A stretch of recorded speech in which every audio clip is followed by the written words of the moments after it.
এইবার করুণা করো বৈষ্ণব গোসাই, পতিত পাবন তোমা বিনে কেহ নাই। কাহার নিকটে গেলে পাপ দূরে যায়, এমন দয়াল প্রভু কে বা কোথা পায়। গঙ্গার পরশ হলে পশ্চাতে পাবন, দর্শনে পবিত্র করো এই তোমার গুণ। হরিস্থানে অপরাধ তারে হরিনাম, তোমা স্থানে অপরাধ নাহিক এরান। তোমার হৃদয়ে সদা গোবিন্দ বিশ্রাম, গোবিন্দ কহেন মম বৈষ্ণব পরাণ।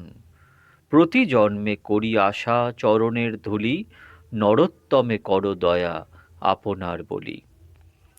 কিরূপে পাইব সেবা মই দুরাচার, শ্রীগুরু বৈষ্ণবের অতি না হইল আমার। অশেষ মায়াতে মন মগন হইল, বৈষ্ণবেতে লেশমাত্র রতি না জন্মিল। গলে ফাঁস দিতে ফিরে মায়াসে পিশাচি, বিষয় ভুলিয়া অন্ধ হইন দিবানিশি। ইহারে করিয়া জয় ছাড়ানো না যায়, সাধু কৃপা বিনে আর নাহি উপায়। অদোষ দরশী প্রভু পতিত উদ্ধার, এইবার নরোত্তমে করহ নিস্তার। ভক্তগণ, আস্বাদন করছিলাম আমাদের সবার পরম পূজ্য বড় বাবাজি মহারাজ, আমাদের সবার বড়ে বাবা শ্রী শ্রী 108 রাধারমন চরণ দাস দেবের দিব্য জীবনী গ্রন্থ চরিত সুধা। এর আগের দিন আস্বাদন করেছিলাম কাব্যতীর্থের সংশয় ছেদন। আজকে চলুন বড়ে বাবার দিব্য জীবনী গ্রন্থকে আমরা এগিয়ে নিয়ে যাই। বড়ে বাবার জীবনী অনন্ত অপার সমুদ্রের ন্যায়, কোটি সমুদ্র গম্ভীর। আমাদের ক্ষমতা নেই তাকে ব্যক্ত করতে পারা যায়, কারণ বড়ে বাবা তার তার শ্রীঅঙ্গে স্বয়ং নিত্যানন্দ এবং গৌরাঙ্গ খেলা করতেন। তাদের লীলার স্থান ক্ষেত্র ছিল এই তার শ্রীঅঙ্গ। তিনি নামের প্রকট বিগ্রহ ছিলেন। অসাধারণ, অসামান্য এই রকম মহাপুরুষ কখনো কখনো গোলক থেকে ধরিত্রীতে নেমে আসেন এবং শাস্ত্রের যে মর্ম তা আচরণ করে দেখিয়ে দিয়ে আমাদের কৃতকৃতার্থ করেন। আমরা জানতে পারি, শিখতে পারি যে এইভাবে আচরণ করলে আমরা এই বস্তুকে এইভাবে লাভ করতে পারি। চলুন আস্বাদন করা যাক। Raibahadur Prasannakumar Bandyopadhyay, executive engineer, Eden Gardens, প্রায় সর্বদাই বাবাজি মহাশয়ের কাছে থাকেন। তার অপূর্ব পরিবর্তন, যিনি সর্বদাই সাহেবদের সঙ্গে একত্র আহার ব্যবহার আদিতে পরম শান্তি লাভ করতেন।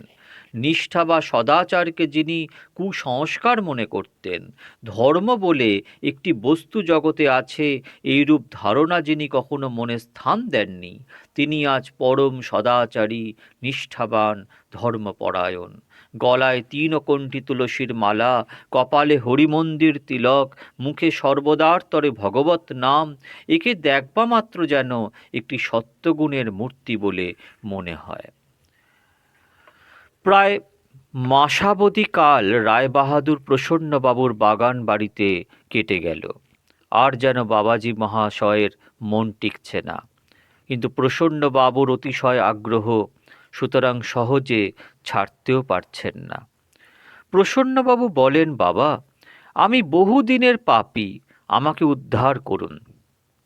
কিন্তু কিছুদিন নিকটে রেখে নানা রূপভাবে শক্তি সঞ্চার না করলে আবার যদি পড়ে যাই, তাই আমার প্রার্থনা অন্তত 6 মাস আমার এই বাগানে অবস্থান করুন।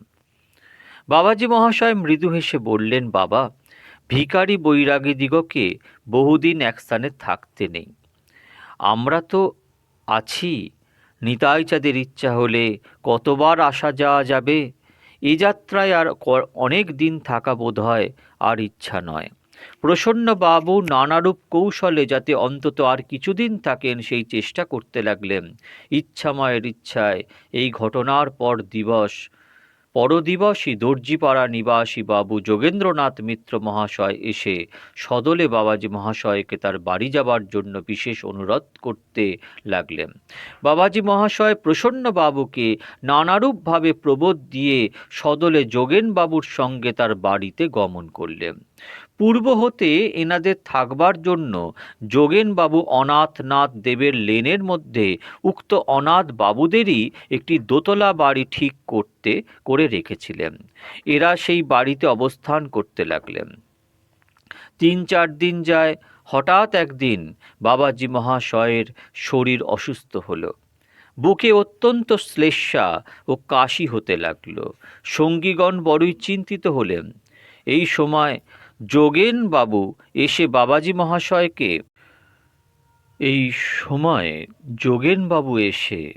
মহাশয়কে বললেন, আজ্ঞে শরীরটি বড়ই অসুস্থ হলো, আমাদের মন বড়ই খারাপ হয়েছে, আদেশ করেন তো একজন কবিরাজ আনাই। বাবাজি মহাশয় মৃদু হেসে বললেন, তোমাদের যা ইচ্ছা। তখন যোগেন বাবু সে সময়ের প্রধান কবিরাজ নিশিকান্ত সেন মহাশয়কে আনালেন। কবিরাজ মহাশয় বাবাজি মহাশয়ের সঙ্গে নানারূপ ভগবত তত্ত্ব আলোচনা করবার পর বললেন, আজ্ঞে একবার হাতখানা দেখতে ইচ্ছা করি। বাবাজি বললেন, স্বচ্ছন্দে, আপনারা ভগবানের বিশেষ কৃপাপাত্র, কারণ তিনি আপনাদের দ্বারা বহু লোকের হিত সাধন করাচ্ছেন। কবিরাজ বললেন, আমাদের কি ক্ষমতা, আমরা নিমিত্ত মাত্র। তিনি জীবের কল্যাণ সাধনের জন্য কতরূপ চেষ্টা করছেন। ধর্ম বিপ্লব ঘটিয়ে নিজে অবতার গ্রহণ করে অসুর বিনাশপূর্বক ধর্ম সংস্থাপন করছেন। তারপর যখন দেখলেন ধর্মার্থ কাম মোক্ষ নাম আরোগ্যং মূলমুত্তমম, দেহ সুস্থ না থাকলে দুর্বল জীব কোনো কার্য করতে পারবে না, তখন ধন্বন্তরী রূপে অবতার গ্রহণ করলেন। আপনারা মহাপুরুষ কৃপা করুন যেন তার উপদিষ্ট পথে চলতে পারি। এই বলে বাবাজি মহাশয়ের হাত দেখতে লাগলেন।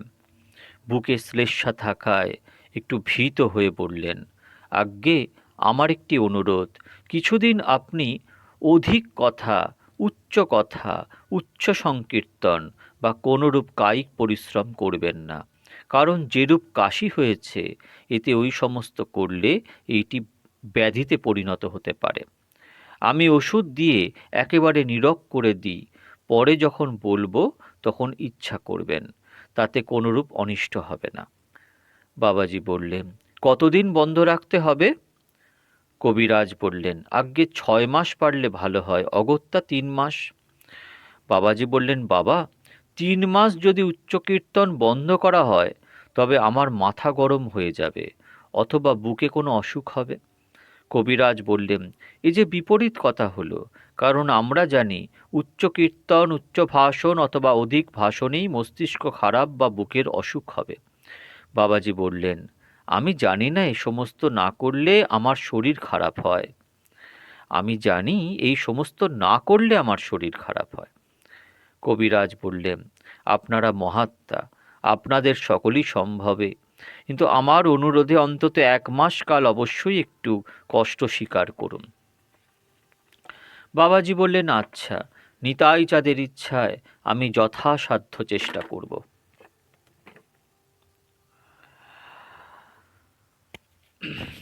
কবিরাজ মহাশয় তখন হৃষ্টচিত্তে একখানি কাগজে ঔষধের ব্যবস্থা করে দিলে যোগেনবাবু একটি লোককে কবিরাজ বাড়িতে পাঠিয়ে দিলেন। এদিকে যাতে কবিরাজ মহাশয়ের ব্যবস্থা অনুরূপ কার্য হয় সেই বিষয়ে পরামর্শ করতে লাগলেন। নিত্যস্বরূপ ব্রহ্মচারী বললেন, দেখুন, আপনারা কোনোই ভয় করবেন না, কারণ বাইরের লোক আসলে তো ইনি কথা বলবেন, আমি দারোয়ান রইলাম। আজ হতে 1 মাস কাল অন্য কাউকে উপরে আসতে দেবেন না। সকলেই নিত্যস্বরূপের কথায় বড়ই আনন্দিত হলেন। এদিকে কবিরাজ মহাশয়ের ঔষধ এসে পৌঁছালে বিধান অনুযায়ী ঔষধ সেবন করানো হলো। পথ্য তদ অনুযায়ী হলো, তাতে কোনো আপত্তি নেই। কেবল আপত্তি উচ্চ সংকীর্তন বা উচ্চ ভাষণ বাদ করার দরুন। প্রাণ প্রিয়তম রামদাস বললেন, আমি কীর্তন করি, আপনি এই স্থানে বসে শ্রবণ করুন। বাবাজি মহাশয় তাতেই সম্মত হলেন। সকালে কীর্তন, বিকালে পাঠ, সন্ধ্যার পর কীর্তন, এইরূপ ব্যবস্থা করলেন। প্রথম দিন বেশ আনন্দে কেটে গেল। দ্বিতীয় দিন সকাল হতে অনেক লোক দরজায় আসতে লাগলো। নিত্যস্বরূপ সকলকে বিনয় করতে করতে বিদায় দিলেন।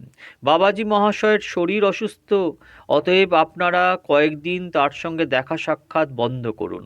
অবশ্য কেউ বুঝে চলে যেতে লাগলেন, কেউ বা একবার দর্শন করার জন্য ব্যাকুল হয়ে নানারূপ কাতর ভাব অবলম্বন করলেন। বেলা 9টা বাজল।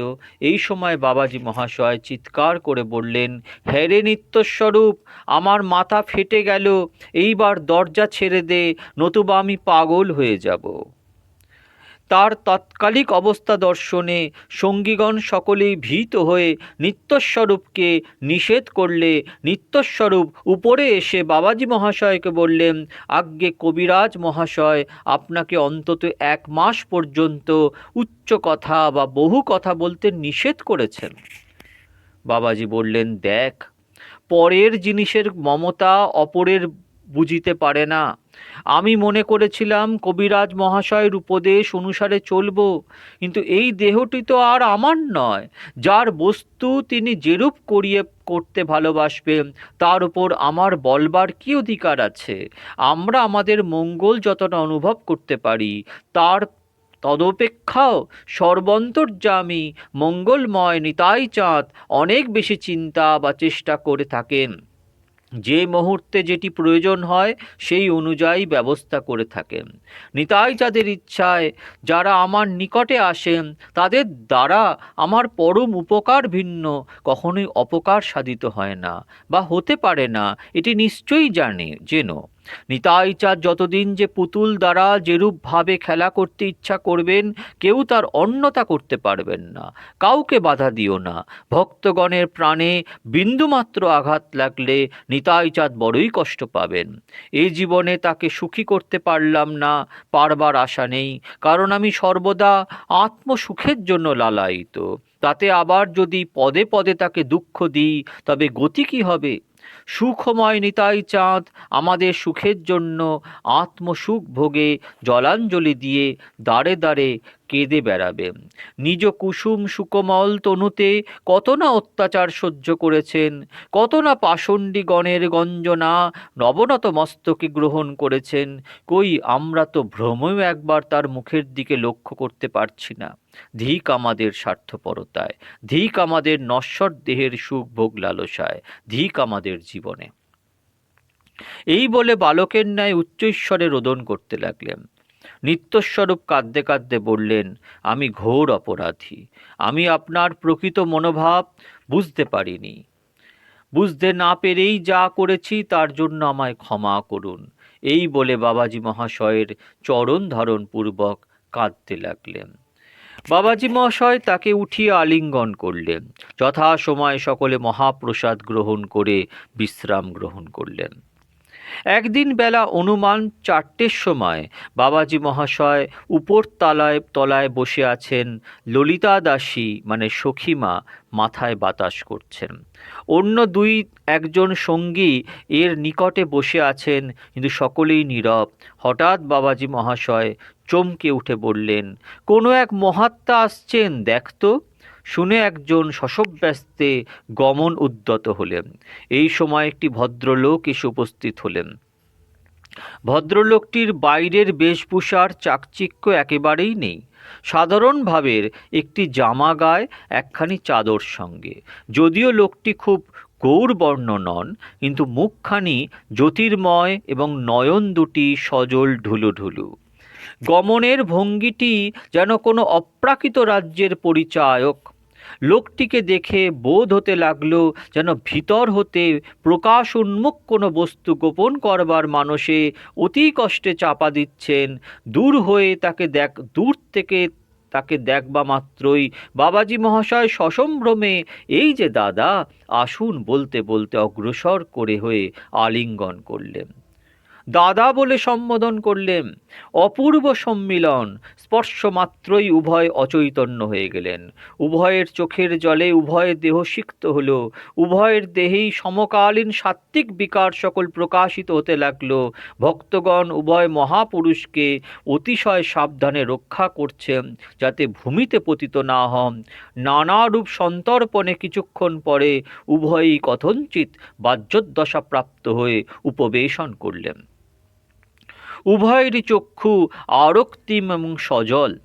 শিশিরবাবু গদগদ কণ্ঠে বললেন, দাদা আপনি এখানে এসেছেন শুনে অনেক দিন হতেই আমি মনে করিতেছি যে একবার দর্শন করব, কিন্তু ভাগ্যে ঘটে উঠছিল না।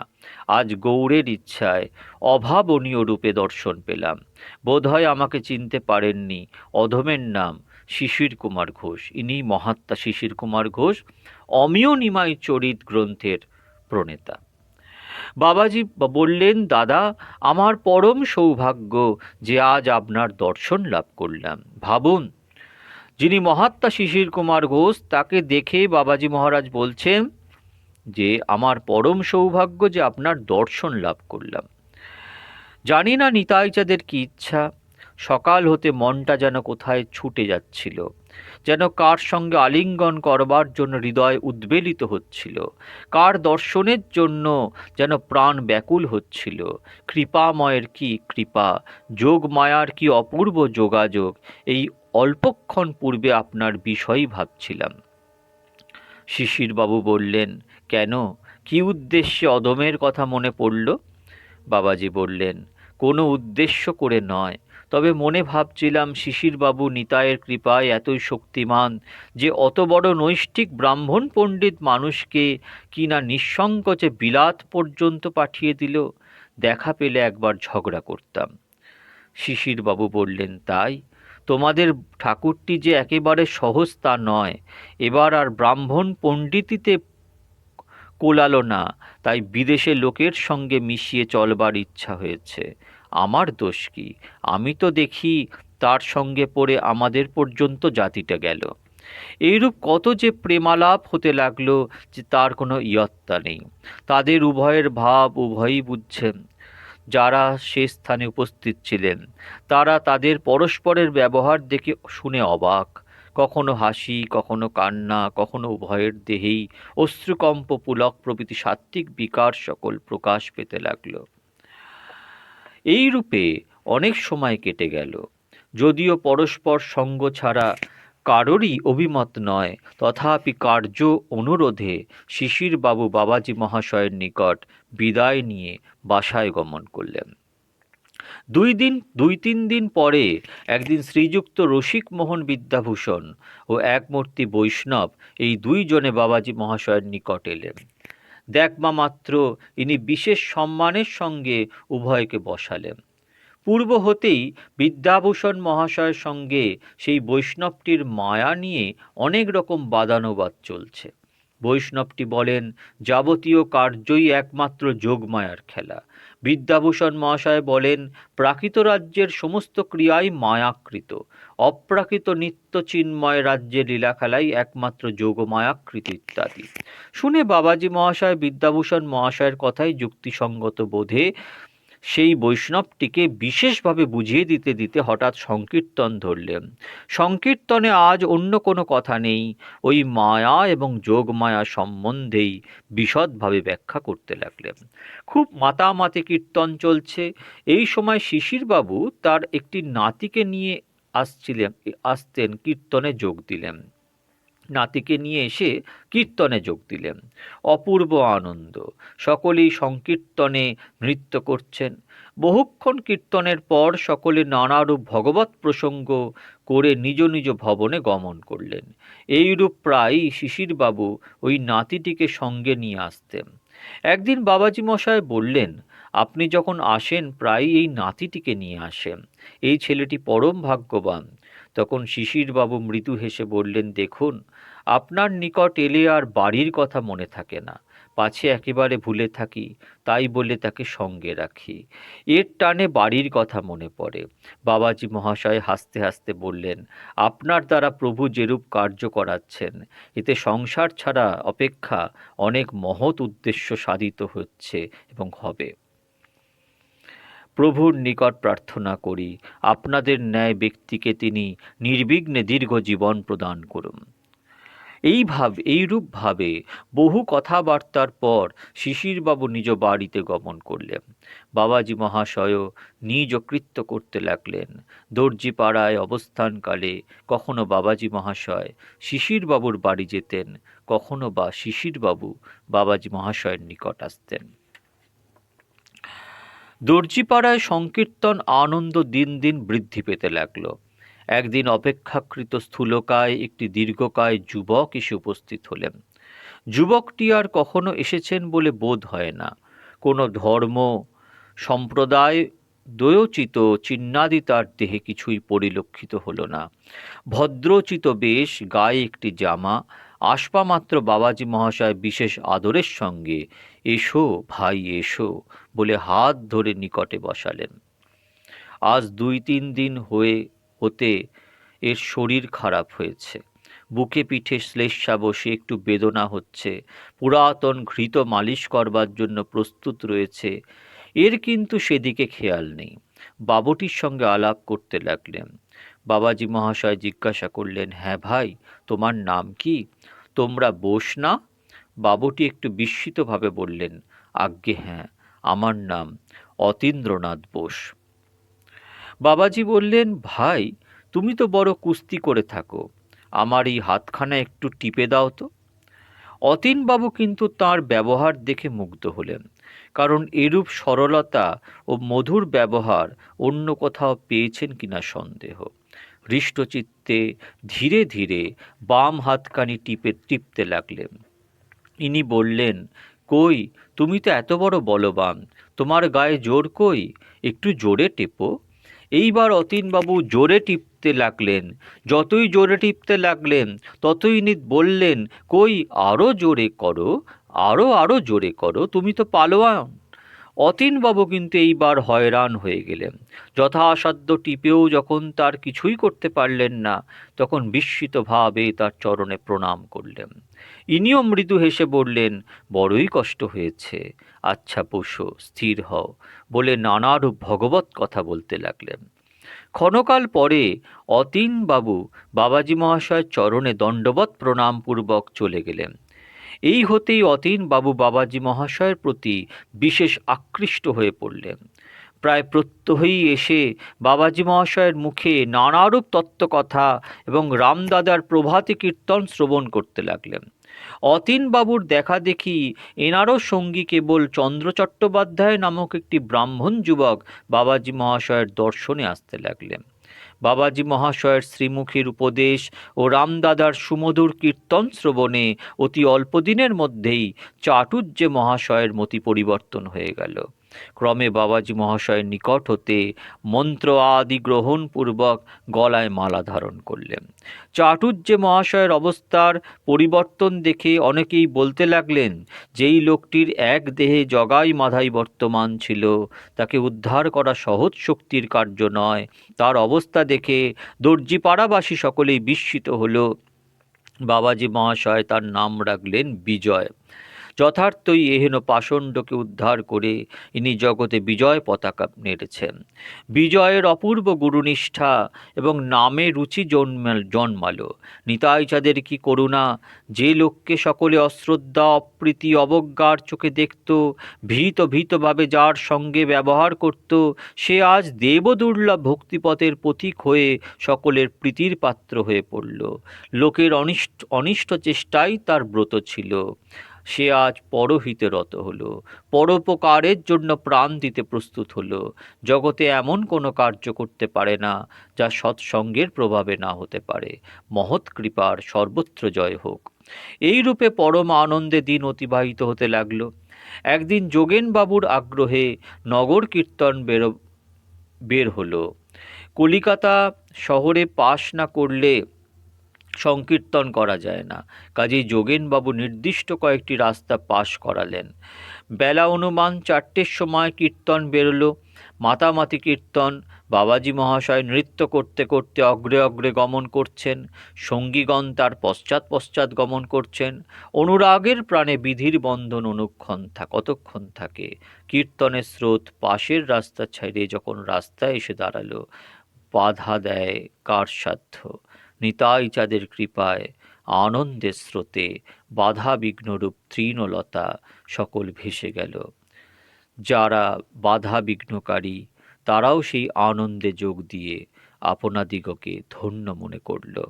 বহুক্ষণ নগর কীর্তন করে বাসায় প্রত্যাবর্তনপূর্বক কীর্তন সমাপ্ত হল। ভক্তগণ, এই হলেন আমাদের বড় বাবাজি মহারাজ। আহা হা, কি মধুর লীলা! আজ এটুকুই আস্বাদন করলাম। পরের দিন বড় বাবাজি মহারাজের অন্য লীলা আস্বাদন করব। আপনারা সব ভালো থাকবেন। জয় জয় পরম পূজ্য বড় বাবাজি মহারাজ। জয় জয় নামাচার্য রামদাস বাবাজি মহারাজ। জয় সখীমা। জয় আমার সদ্গুরুদেব। জয় নিতাই গৌর হরি বল। জয় বন্ধু সুন্দর।